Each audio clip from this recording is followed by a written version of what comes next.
সবাই চাই না?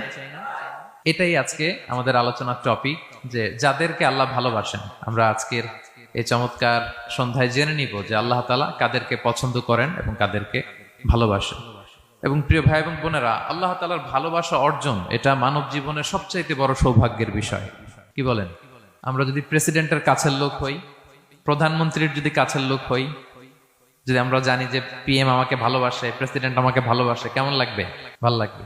আর যদি আমরা এটা জানতে পারি যে রব্বে কারিম আল্লাহ রব্বুল ইজ্জা ওয়াল জালাল তিনি আমাকে ভালোবাসেন, কেমন লাগবে আমাদের?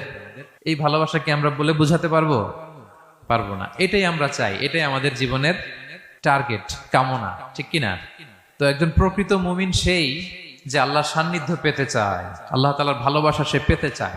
এবং মজার ব্যাপার হচ্ছে আল্লাহ তাআলা সুস্পষ্ট স্টেটমেন্টের মাধ্যমে কালামুল্লাহ মাজিদে তিনি জানিয়ে দিয়েছেন তিনি কাদেরকে কাদেরকে ভালোবাসেন।